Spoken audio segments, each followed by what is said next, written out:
شادی کی تقریب میں ایک پرانی جاننے والی خاتون ملی۔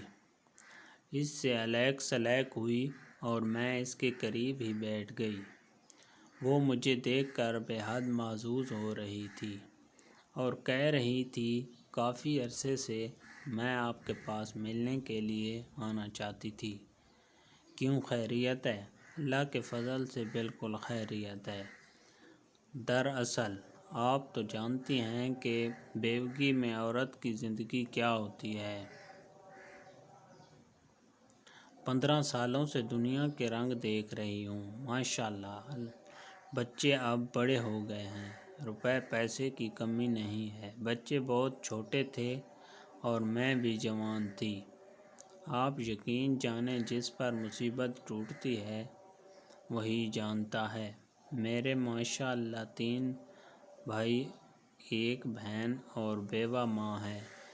ماں کی دلجوئی مجھے حوصلہ دیتی ہے، مگر اتنے نزدیکی رشتے دار ہیں وہ ذرا بھر پرواہ نہیں کرتے کہ یہ بیوہ ہو گئی ہے، بے آسرا ہے، اس کی مدد ہی کر دیں۔ خاوند گھر کی چھت ہوتا ہے اور اگر گھر سے چھت گر جائے تو جان لیں ایک عورت کا کیا حال ہوتا ہے۔ ہمارا معاشرہ صرف چڑھتے سورج کی پوجا کرتا ہے۔ میں نے بچوں کی خاطر دوسری شادی نہیں کی۔ ایک لحاظ سے اچھا ہی کیا ہے، ورنہ آج میرے بچے ماشاءاللہ پڑھ لکھ کر اچھے عہدوں پر فائز نہ ہوتے۔ ایک بیٹا ہے، ایک بیٹی، اب ان کی شادیوں کا وقت آ گیا ہے۔ جب میں بہت پریشان تھی اور چاہتی تھی کہ میرے بہن بھائی میری مدد کریں، مگر تو ایک طرف وہ کبھی کبھی غیروں کی طرح ملتے تھے۔ آج بچے جب بڑے ہو گئے ہیں، میرا بیٹا سب کام بخوبی سنبھال رہا ہے تو وہ گائے بگائے حال چال پوچھ لیتے ہیں۔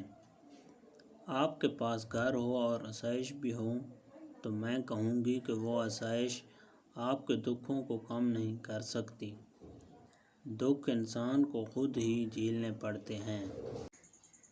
میں نے اس کی گفتگو سنی تو جواب دیا، خدا کا شکر کریں ساری آسائشیں موجود تھیں۔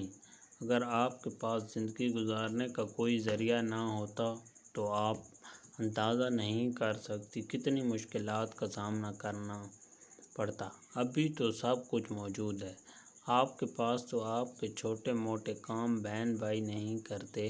اگر آپ کے پاس روزی کا ذریعہ نہ ہوتا تو میں وثوق سے کہتی ہوں اس دور میں کوئی بھی آپ کی مدد نہ کرتا، کسی نے آپ کی مالی مدد نہیں کرنی تھی۔ ابھی تو ان کو معلوم ہے کہ آپ کو کسی قسم کی ضرورت نہیں ہے اور وہ سلام دعا اچھے طریقے سے کر لیتے ہیں، ورنہ آپ کی زندگی اجیرن ہو جانی تھی۔ وہ دور اور تھا جب پڑوسی کو معلوم ہوتا تھا کہ ہمارا پڑوسی تکلیف میں ہے اور پڑوسی ہونے کے ناطے وہ مدد بھی کرتا اور دل جوئی بھی۔ اس طرح بہن بھائی ایک دوسرے کے دکھ سکھ میں شریک ہوتے۔ مگر آج توقع یہی پلٹ گئی ہے، خونی رشتہ ہو یا غیر کوئی نہیں پوچھتا، اس لیے توقع مت رکھیں۔ یہ دنیا ایسی ہی ہے، جہاں مطلب ہوتا ہے وہاں کھینچی ہوئی وہاں جاتی ہے، جہاں مطلب نہیں ہے چاہے آپ کا بہن بھائی کیوں نہ ہو وہاں جانے سے گریز کرتے ہیں۔ لیکن ایک بات ضرور کہوں گی، بے شک غرض کی دنیا ہے، مگر ابھی بھی ہمارے معاشرے میں لوگوں کے پاس اعلیٰ ظرف اور واضح داری ہے۔ کچھ لوگ صرف خلوص محبت اور اپنائیت سے ایک دوسرے کو ملتے ہیں۔ میری باتیں سن کر اس کی آنکھوں میں آنسو آ گئے تھے۔ میں نہیں چاہتی تھی کہ وہ خوشی کے موقع پر روئے۔ اس کی دل جوئی کی اور اس نے اپنی باتوں کا موضوع بدل دیا۔